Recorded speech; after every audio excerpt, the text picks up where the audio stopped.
فلسطین کی آزادی کا مشن، یہودیوں کو قدم قدم پر دھول چٹانے والا، اکیلا ہی عالم کفر سے ٹکرانے کا حوصلہ رکھنے والا، پاک دھرتی کا ایک عظیم مجاہد، کفر پر لاوے کی طرح برسنے والے اس مجاہد کی طویل داستان سننے کے لیے چینل کو سبسکرائب کیجئے اور ویڈیو کو لائک کیجئے۔ دو ہی صورتیں ممکن ہیں، ابو حاتم نے کہا، یا تو وہ اپنی کوششیں جاری رکھیں گے یا فرار ہو جائیں گے۔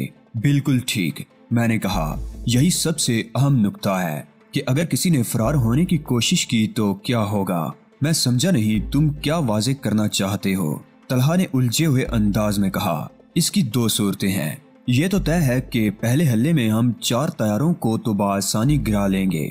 اب اگر ہم نے نئے آنے والوں کو پہلے نشانہ بنا دیا تو فرار ہونے والوں کا تعلق پہلے سے موجود طیاروں میں سے ہوگا، بصورت دیگر وہ نئے آنے والوں میں سے کوئی ہوگا۔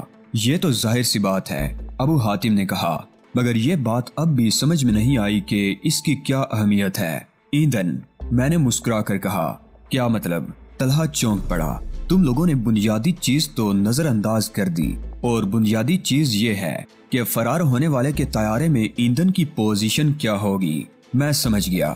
ابو حاتم اچھل پڑا، تم یہی کہنا چاہتے ہو نا کہ اگر ہم نئے آنے والے طیاروں کو پہلے تباہ کر دیں تو بالفرض پہلے سے موجود طیاروں میں سے کسی نے فرار ہونے کی کوشش کی بھی تو کچھ دیر گزر جانے کے بعد ہی کرے گا، اور یہ امکان موجود رہے گا کہ ایندھن کی کمی کے باعث وہ اپنے مستقر تک نہ پہنچنے پائے، جبکہ اگر پوزیشن برعکس ہوئی تو فرار ہونے والے کا تعلق نئے آنے والے طیاروں سے ہوگا اور اس کے پاس ایندھن کی فراوانی ہوگی۔ حد ہو گئی، طلحہ نے اپنے سر پر ہاتھ مارا، ہم نے کتنی اہم بات نظر انداز کر دی تھی۔ سوچنے کی عادت ڈالو طلحہ، میں نے نرمی سے کہا، کوئی بھی قدم اٹھانے سے قبل اس کی ہر پہلو کا جائزہ لے لو، سرسری طور پر کوئی فیصلہ کبھی مت کرو۔ میں تو یہ نہیں کہتا کہ اس طرح تم ہمیشہ ہی کامیاب ہوتے رہو گے، لیکن یہ ضرور ہے کہ کامیابی کے امکانات بہت بڑھ جائیں گے۔ کاش تم ہمارے ساتھ مل کر کام کرتے۔ اولیو ہاورڈ نے حسرت آمیز لہجے میں کہا، مجھ سے کچھ فرمایا؟ میں نے طنزیہ انداز میں کہا، پہلی بار میں نے تمہیں کوئی عملی قدم اٹھانے کے لیے منصوبہ بندی کرتے قریب سے دیکھا ہے، اس سے پہلے یہ اتفاق کبھی نہیں ہوا تھا۔ کبھی کبھی میں سوچتا تھا کہ شاید تمہاری کامیابیاں اتفاقات کی مرہون منت ہوتی ہیں، لیکن آج میری رائے تبدیل ہو گئی۔ اولیو ہاورڈ کہہ رہا تھا، جو شخص اتنی زبردست طوطے تجزیہ کا مالک ہو اور کوئی عملی قدم اٹھانے سے قبل اتنی باریک بینی سے کسی منصوبے کے ایک ایک پہلو کا جائزہ لیتا ہو، اسے مات دینا ناممکنات میں سے ہے۔ اس تعریف پر میں تمہارا شکریہ بھی ادا نہیں کر سکتا ہاورڈ، میں نے سنجیدگی سے کہا۔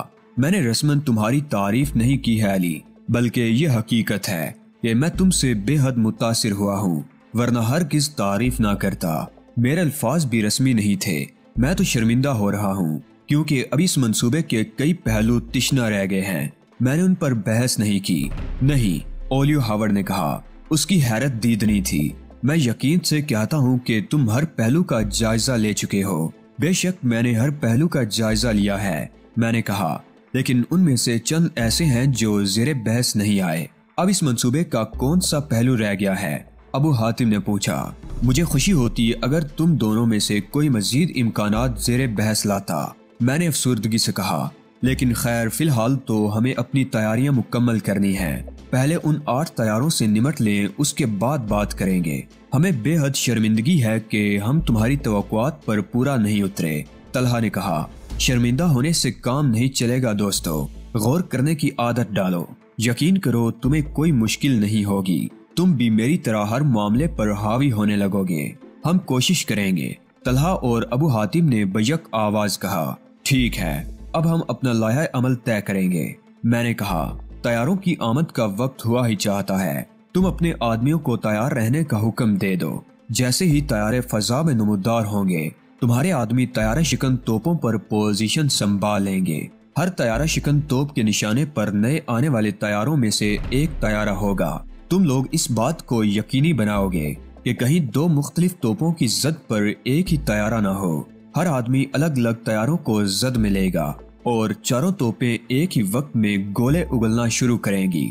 میں نہیں چاہتا کہ کسی توپ کے پہلے چل جانے کے باعث دوسرے طیارے کو ہوشیار ہونے کا موقع ملے، کہیں ان طیاروں کی ہوا باز ہمارے آدمیوں کو طیارہ شکن توپوں پر جاتے دیکھ کر کھٹک نہ جائیں۔ ابو حاتم نے کہا، اسی لیے کہہ رہا ہوں کہ جب طیاروں کی نئی کھیپ فضا میں نمودار ہو جائے اس وقت یہ لوگ اپنی پوزیشنیں سنبھال لیں۔ یہ وہ وقت ہوگا جب چاروں طیاروں کے ہوا بازوں کی توجہ نئے آنے والے طیاروں کی طرف ہوگی۔ اس وقت وہ عرشے پر ہونے والی غیر معمولی نقل و حرکت کو نہیں دیکھ سکیں گے۔ ٹھیک ہے، طلحہ نے کہا، اب یہ بھی بتا دو کہ چاروں طیارہ شکن توپیں ایک وقت میں کیسے حرکت میں آئیں گی؟ اس کا تعین میں خود کروں گا۔ میں نے کہا، میں یہاں عرشے پر موجود ہوں گا اور طیاروں پر نظر رکھوں گا۔ اس دوران ہر توپچی اپنے حصے میں آنے والے طیارے کو مسلسل نشانے پر رکھے گا۔ جیسے ہی میں دیکھوں گا کہ طیارے مناسب مقام پر آ گئے ہیں، میں پستول سے فائر کروں گا۔ فائر کی آواز سنتے ہی بیک وقت چاروں توپیں گولے اگلنا شروع کر دیں گی۔ مجھے یقین ہے کہ پہلے 4 طیارے تو آنے واحد میں شکار ہو جائیں گے، لیکن توپچیوں کو برقس رات کا مظاہرہ کرتے ہوئے دیگر طیاروں پر بھی حملہ آور ہو جانا ہوگا۔ پہلے مرحلے کی طرح اس دوسرے مرحلے میں بھی یہ بات یقینی بنانا تم لوگوں کی ذمہ داری ہوگی کہ ہر طیارہ شکن توپ کی زد پر ایک علیحدہ طیارہ رہے۔ یاد رکھو، ہم کسی ایک طیارے کے بھی بچ نکلنے کا خطرہ مول نہیں لیں گے۔ ٹھیک ہے، ہم ابھی جا کر سارے انتظامات کر لیتے ہیں۔ طلحہ اور ابو حاتم چلے گئے۔ اس منصوبے میں اگر تم شریک نہ ہوئے تو سارا مذاق کرکرا ہو جائے گا۔ میں نے اولیو ہاورڈ سے کہا، اس پورے مشن میں بندوق چلانے کے لیے تم نے میرے ہی کندھے تو استعمال کیے ہیں۔ ظاہر ہے، میں مسکرایا۔ اب جب کہ ہم آخری مراحل میں داخل ہو رہے ہیں، تم اپنے کندھے بچانا چاہتے ہو؟ نہیں، اولیو ہاورڈ نے کہا، میں چاہوں بھی تو ایسا نہیں کر سکتا۔ بولو، مجھے کیا کرنا ہوگا؟ تم ریڈیو روم میں موجود رہو گے۔ اگر کوئی ہوا باز جہاز سے رابطہ قائم کرے تو تم اسے باتوں میں الجھاؤ گے، سمجھ گئے؟ خوب، اچھی طرح سمجھ گیا۔ اولیو ہاورڈ نے طویل سانس لی۔ بس تو تم ریڈیو روم میں پہنچو، طیاروں کی آمد کا وقت ہوا ہی چاہتا ہے۔ اولیو ہاورڈ مردہ سے انداز میں چلتا ہوا عرشے سے رخصت ہو گیا اور میں نے دور افق پر نظریں جما دی جہاں سے نئے آنے والے طیاروں کو نمودار ہونا تھا۔ جہاز کے اوپر موجود تینوں طیارے جہاز سے نزدیک تر موجود تھے، جبکہ چوتھا طیارہ دور فضاؤں میں گشت کر رہا تھا۔ دفعتاً دور افق پر 4 چمکدار نقطے نمودار ہوئے جو تیزی سے جہاز کی طرف آ رہے تھے۔ میں نے جیب سے پستول نکال کر ہاتھ میں لے لیا۔ مجھے یقین تھا کہ چاروں طیارہ شکن توپوں پر متعین افراد بھی اپنے کام میں مصروف ہو گئے ہوں گے۔ چاروں طیارے تیزی سے قریب آ رہے تھے۔ اس دوران پہلے سے موجود طیاروں میں سے چوتھا طیارہ بھی جہاز سے نزدیک تر آ گیا تھا۔ میں پستول ہاتھ میں لیے مناسب وقت کا انتظار کرنے لگا۔ چند ہی لمحوں کے اندر اندر وہ وقت آ گیا جس کا مجھے انتظار تھا۔ یہ وہ وقت تھا جب 8 طیارے یکجا ہو گئے تھے۔ میں نے ایک لمحہ ضائع کیے بغیر پستول فضا میں بلند کیا اور ٹریگر دبا دیا۔ پستول چلنے کی آواز سنتے ہی بیک وقت چاروں طیارہ شکن توپوں کے دہانوں سے درجنوں گولے نکل کر فضا میں منتشر ہو گئے۔ طیارہ شکن توپوں کی دمک سے جہاز میں شدید ارتعاش پیدا ہوا تھا، لیکن اس کی کوئی اہمیت نہیں تھی۔ اہمیت تو اس بات کی تھی کہ پہلے ہی حملے میں شکار ہونے والے طیاروں کی تعداد 4 نہیں بلکہ 8 تھی۔ 8 طیارے کلابازیاں کھاتے ہوئے سمندر کی طرف گر رہے تھے۔ سارے ہی طیاروں سے آگ کی لپیٹیں اٹھتی دکھائی دے رہی تھی۔ بدنصیب طیارے بہت آسان ہدف ثابت ہوئے تھے۔ ان کے ہوا بازوں کو کچھ سوچنے سمجھنے کی مہلت تک نہیں مل سکی تھی۔ دیکھتے ہی دیکھتے 8 طیارے سمندر کی سطح سے جا ٹکرائے۔ میرا دل خوشی سے بلیوں اچھلنے لگا۔ اتنی آسانی سے کامیابی حاصل ہونے کا تو میں نے تصور بھی نہیں کیا تھا۔ جہاز کے عملے کے افراد نے نعرہ تکبیر بلند کیا اور اللہ اکبر کی بلند آواز سے جہاز دہل کر رہ گیا۔ مسعود طلحہ دوڑتا ہوا آیا اور مجھ سے لپٹ گیا۔ کامیابی مبارک ہو علی، اس نے ہجانی آواز میں کہا۔ یہ سب تمہارا کمال ہے۔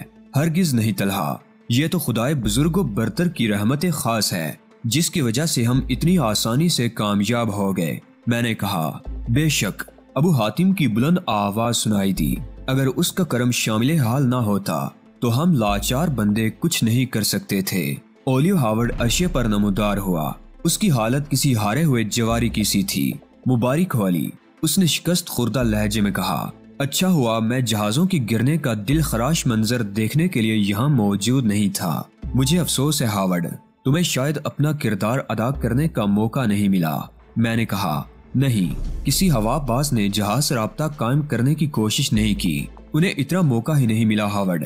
سب کچھ آنن فانن ہو گیا تھا۔ مجھے یقین تھا کہ یہی ہوگا۔ اگر ان لوگوں کو تم میسر نہ ہوتے علی تو صورتحال بالکل برعکس ہوتی۔ یہ تمہاری خام خیالی ہے اولیو ہاورڈ، میرے ہونے نہ ہونے سے کوئی فرق نہیں پڑتا۔ میں اولیو ہاورڈ سے اتفاق کرتا ہوں، طلحہ نے کہا۔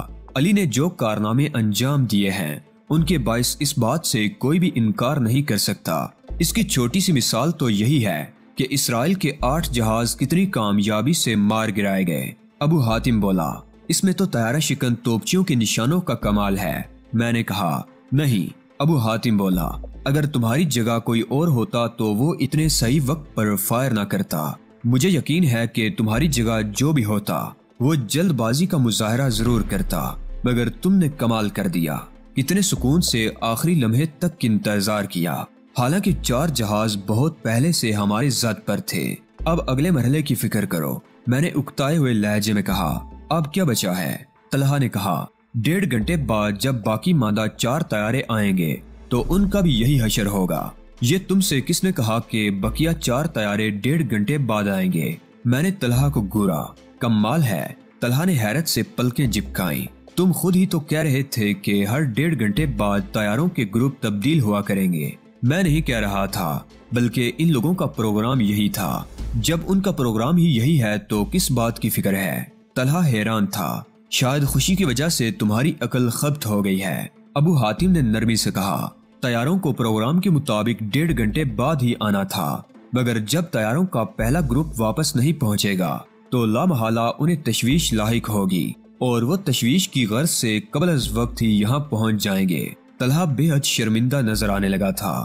مجھے افسوس ہے کہ اتنی سامنے کی بات میری سمجھ میں نہیں آئی۔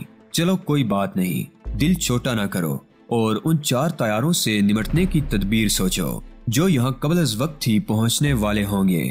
میں نے کہا، توپچیوں کے حوصلے بہت بلند ہیں، اللہ نے چاہا تو ان میں سے ایک بھی طیارہ بچ کر نہیں جا سکے گا۔ طلحہ بولا، یعنی آنے والے طیاروں سے نمٹنے کے لیے صرف توپچیوں کے بلند حوصلے ہی کافی رہیں گے؟ میں نے متخیرانہ انداز میں کہا۔ کیا مطلب؟ طلحہ گڑبڑا گیا۔ جنگ میں حوصلے کی بہت اہمیت ہوتی ہے، پھر طیارہ شکن توپیں بہترین حالت میں ہیں، ہمارے پاس گولوں کی کمی بھی نہیں ہے۔ میں ابھی توپچیوں کو ہدایت دے دیتا ہوں کہ وہ کسی بھی لمحے طیاروں کا استقبال کرنے کے لیے تیار رہیں۔ بس؟ میں نے مایوسی سے کہا۔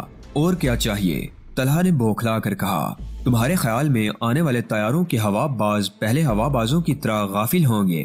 ہاں، میرا مطلب ہے، نہیں، وہ تو تفتیش کے لیے آئیں گے نا، لہٰذا ہوشیار ہوں گے اور ہمارے لیے آسان ہدف ثابت نہیں ہوں گے۔ میں نے کہا، بے شک ہوشیار ہوں گے، مگر ہم انہیں بچ کر نہیں جانے دیں گے۔ آخر ہمارے پاس ہر طیارے کے لیے ایک طیارہ شکن توپ موجود ہے۔ میں شرطیہ کہہ سکتا ہوں کہ اگر تم اس انداز میں سوچتے رہے تو 4 طیارے بچ کر نکل جائیں گے۔ میں نے مایوسی سے کہا، پتہ نہیں تمہارے ذہن میں کیا ہے، میری سمجھ میں تو کچھ بھی نہیں آ رہا۔ طلحہ بولا، وہ لوگ ہوشیار ہوں گے اور شاید میلوں دور سے دیکھ لیں گے کہ جہاز کی طیارہ شکن توپیں ان کا شکار کرنے کے لیے پوری طرح مستعد ہیں۔ تمہارا کیا خیال ہے؟ اس کے باوجود بھی وہ تمہاری رینج میں آنے کی حماقت کے مرتکب ہوں گے؟ ہرگز نہیں، طلحہ نے آہستگی سے کہا۔ میرا خیال ہے وہ واپس جا کر اعلیٰ حکام کو مطلع کر دیں گے۔ بالکل درست، میں نے خوش ہو کر کہا۔ اب اس کا کوئی توڑ بھی سوچو۔ توڑ؟ طلحہ اپنی پیشانی مسلتے ہوئے بولا، پھر اچانک اچھل پڑا۔ جہاز پر ترپالیں موجود ہیں، ہم طیارہ شکن توپوں پر متعین افراد پر ترپالیں ڈال دیں گے، اس طرح وہ لوگ فضا سے نظر نہیں آئیں گے۔ پھر جیسے ہی طیارے نزدیک پہنچیں گے وہ لوگ ترپالیں ہٹا کر ان پر گولوں کی بارش کر دیں گے۔ ترپال والا آئیڈیا بہت شاندار ہے، اس طرف تو میرا ذہن بھی نہیں گیا تھا، مگر ابھی اس منصوبے میں تشنگی ہے۔ میں نے کہا، شاید تم یہ کہنا چاہتے ہو کہ وہ لوگ پھر بھی جہاز کے قریب نہیں آئیں گے۔ ابو حاتم بولا، قدرتی بات ہے۔ میں نے کہا، ان کے 8 طیارے لاپتہ ہیں، ظاہر ہے وہ حد سے زیادہ محتاط ہوں گے، تب تو ہمیں اس طرف سے مایوس ہو جانا چاہیے۔ طلحہ نے کہا، اس کی ضرورت نہیں ہے، ہم انہیں جہاز کے قریب بلا کر شکار کریں گے۔ وہ کیسے؟ مسعود، طلحہ اور ابو حاتم نے حیران ہو کر بیک آواز میں پوچھا۔ اولیو ہاورڈ، میں نے مسکرا کر کہا، کیا مطلب؟ انہوں نے حیران ہو کر پوچھا۔ یہ بات طے شدہ ہے کہ وہ دور سے ہی رابطہ قائم کریں گے۔ اولیو ہاورڈ کی ذمہ داری یہ ہوگی کہ انہیں مطمئن کرے۔ میں انہیں کیسے مطمئن کر سکوں گا؟ اولیو ہاورڈ نے احتجاجی لہجے میں کہا۔ بہت آسانی سے، میں نے مسکرا کر کہا۔ تم ان سے ان کے کوڈ نمبر پوچھو گے اور انہیں ان کی بے پرواہی پر سرزنش کرو گے، لیکن وہ تو خود مجھ سے اپنے گمشدہ طیاروں کے بارے میں استفسار کریں گے۔ اولیو ہاورڈ نے کہا، کیا یہاں کوئی طیارہ بھی آیا تھا؟ میں نے طلحہ اور ابو حاتم کی طرف دیکھ کر پوچھا۔ ہم نے تو نہیں دیکھا، دونوں کا مشترکہ جواب تھا۔ سمجھ گئے اولیو ہاورڈ، تم بھی ان سے یہی کہو گے کہ یہاں ایک بھی طیارہ نہیں پہنچا۔ تم انہیں دھمکی دو گے کہ ان کی رپورٹ اسرائیل کے اعلیٰ حکام سے کر دو گے۔ ظاہر ہے اسرائیل کے لیے اس مشن کی بہت اہمیت ہے۔ اگر دشمن کے طیارے جہاز پر حملہ کر دیں تو تمام لوگ اور سارا اسلحہ جہاز سمیت تباہ ہو جائے گا۔ ٹھیک ہے، اولیو ہاورڈ نے مردہ سی آواز میں کہا، میں یہ کام کر لوں گا اور مجھے یقین ہے کہ وہ لوگ اس جال میں پھنس جائیں گے، لیکن یہ بھی یاد رکھو کہ تم نے مجھے بڑے عذاب میں مبتلا کر دیا ہے۔ اگر ان میں سے ایک بھی ہوا باز بچ نکلا تو میں کہیں کا بھی نہیں رہوں گا۔ میری غداری کی کہانی عام ہو جائے گی اور جس قدر نقصان اب تک میری وجہ سے اسرائیل کو پہنچ چکا ہے، اس کے بعد میری کوئی بات بھی نہیں سنی جائے گی۔ بہت ممکن ہے مجھے دیکھتے ہی گولی مار دینے کا حکم جاری کر دیا جائے۔ یہ نہ بھولو اولیو ہاورڈ کہ ان 4 طیاروں کی تباہی پر ہم سب کی ہی زندگیوں کا دار و مدار ہے۔ میں نے کہا، میں سمجھتا ہوں، اولیو ہاورڈ بولا، لیکن میری ذلت تو شاید ہر صورت میں مقدر ہو چکی ہے۔ اگر 4 طیارے تباہ ہو گئے تو تم پر کوئی آنچ آنے کا سوال ہی پیدا نہیں ہوتا۔ یہ کہانی تمہاری یا تمہارے کسی ساتھی کی زبانی بھی تو عام ہو سکتی ہے۔ ہاورڈ نے کہا، مجھے تم سے ہمدردی ہے اولیو ہاورڈ۔ میں نے کہا، میں تم سے وعدہ کر رہا ہوں کہ اس پورے قصے میں تمہارا نام نہیں آنے پائے گا۔